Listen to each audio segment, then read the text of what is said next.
Srećan Božić, другови! Счастливого Рождества, друзья! Сегодня поговорим о традициях празднования Рождества в Сербии. Подготовка к Рождеству начинается задолго до 7 января. Это и пост, который начинается в ноябре, и Варендан, день, посвященный Святой Варваре, 17 декабря, когда пшеницу погружают в воду, и к Рождеству она дает ростки и смотрят, насколько выросла пшеница. Это является предсказанием на следующий год. Чаша с ростками пшеницы является украшением рождественского стола. 5 января – Туциндан. В этот день забивают рождественского поросенка, которого готовят 6 на вертеле. Божичняра, так называют поросенка, полагается именно забить, а не заколоть. Туциндан – утуцать, ударить обухом. По поверьям, собранная кровь этой свиньи считается целебной. Ее смешивали с кормом, и кормление скота такой смесью способствовало его процветанию. Само название Божич – это уменьшительное от слова «бог», как «юный бог». Рождество празднуется 3 дня подряд. 6 января до рассвета глава каждой семьи, иногда в сопровождении нескольких родственников мужчин, идет в лес, выбирает дуб или елку, будущий так называемый бодняк. Становится лицом на восток, бросив на него пшено, приветствует, крестится, произносит молитву, целует и срубает его по диагонали с восточной стороны. Оно должно упасть на восток, не повредив другие деревья. Дерево должно быть такой высоты, чтобы мужчина мог его нести на плече. Он приносит его к дому, ставит вертикально, прислонив к входной двери. Вечером глава семьи заносит домой со словами «Добрый вечер, счастливого сочельника, баднее вече». Хозяйка отвечает «Дай Бог тебе благополучия и счастья». Он ставит дерево в огонь, предварительно разделив его на 3 части, сдвигая немного вперед, в сторону дома, чтобы принести благополучие в дом. Остальные мужчины также кладут ветки бодняка. Хозяин берет кувшин вина, поливает бодняк, а в некоторых регионах сыплет пшеницу, произносит тост. Дай Боже, чтобы в этом доме было здоровье и радость, чтобы наше вино и виноградная лоза росли хорошо, чтобы наши дети рождались здоровыми, чтобы наши богатства приумножались. Отпивает из кувшина и передает остальным. В некоторых регионах огню позволяют погаснуть, а в некоторых мужчины по очереди дежурят, поддерживая огонь. После бодняка в дом заносят солому, стелят ее под накрытым столом, в соломе прячут маленькие подарочки детям. При этом взрослый подражает курице и зовет своих птенцов, а дети подражают цыплятам, пиу-пиу-пиу, и ищут подарки. Также распространен обычай рассыпать по соломе горсти грецких орехов. Солома символизирует солому в пещере, где родился Иисус Христос. Вместе с бодняком и соломой в дом заносят приготовленное мясо.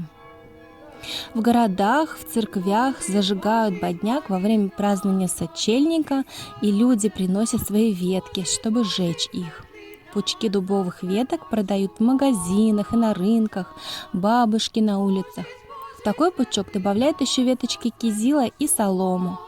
В больших городах в церквях устраивают народные гуляния. Бодняк символически представляет собой дерево, которое принесли пастухи и которое праведный Иосиф посадил в холодной пещере в Вифлееме, когда родился Господь Иисус Христос. Бодняк появился у сербов до появления елки. Украшать елку игрушками начали немцы еще в XVIII веке. В Сербию такая традиция попала из-за австрийского влияния в XIX веке. В России впервые ветками украсили улицы при Петре I в 1700 году, но нарядили елку позже, при Николае I, когда он захотел сделать подарок своей молодой жене Александре Федоровне, дочери прусского короля. Изначально в России это было рождественское дерево, но из-за влияния советской власти, которая искореняла христианскую веру, елка стала деревом новогодним. В России примерно до XIX века в деревнях была традиция жечь рождественский костер из соломы. Иногда в него бросали зерно, корм для животных, немного ладана. Греть покойников он назывался. Это был поминальный обычай. Во время горения костра стояли молча, вспоминая усопших родственников. Возвращаемся в Сербию. Ужин 6-го, хоть и обильный, но все еще постный. Обычно на столе присутствуют различные сухофрукты, прибранница, блюда с фасолью, свежая или сушеная рыба и другие быстрые блюда. Колядки, то есть хождение молодежи в костюмах по домам, распевая песни, как мы, русские, это понимаем, и как нам это запомнилось из фольклора. В Сербии тоже было, но так как сербской православной церковью не одобрялась и считалась языческой, практически искоренилась в 19-20 веках и осталась лишь в литературе. Песни можно найти в собраниях Вука Караджича, который занимался сбором и сохранением традиций Сербии. Утром 7-го приходит Радован или положайник. Человек, с которым договорились накануне, он желает счастья, здоровья и благополучия дома. Переступает порог правой ногой, подходит к огню и краем бодника зажигает огонь, чтобы появились искры. Он символизирует волхвов, которые последовали за звездой с востока и пришли поклониться Христу.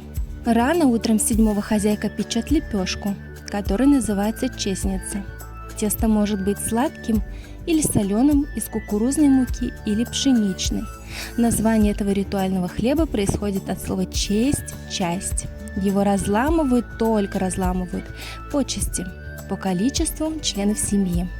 Внутрь кладут монетку, и тот, кому достается эта монетка, считается счастливчиком в наступающем году. Ничего вам не напоминает? В России есть такой же обычай. В детстве мы всегда делали счастливые пельмени. А вы? В некоторых регионах делали на одну часть больше для случайного гостя. На второй день Рождества принято ходить к соседям.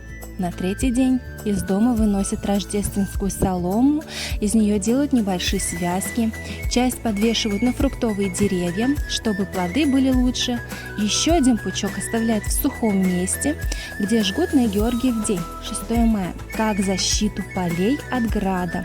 Еще один пучок переносит через ближайший ручей, символически уничтожая вредителей, которые могут присутствовать в доме. Последующие 12 дней до 18 января, до крещения, зовутся некрещенными данима, в течение которой бесовские силы всех видов считались более чем обычно активными и опасными. Люди старались не привлекать их внимания и не выходили поздно вечером.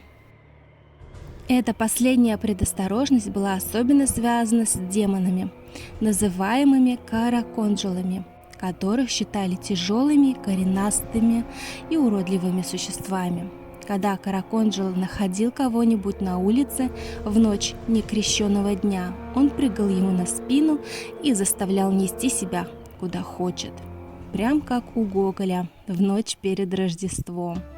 И в моем детстве была традиция гадать в эти дни до крещения, чтобы хоть немножко заглянуть в будущее. В Сербии же по законам 2016 года гадание, если оно кому-то помешает, наказывается приличным штрафом или общественными работами. Да, пожалуй, в Сербии сохранилось огромное количество аутентичных традиций, чтимых веками. Вроде мы братья-славяне, но многого в России нет, кроме некоторых моментов, которые перекликаются. Возможно, у нас многое утеряно, забыто или стерто влиянием власти.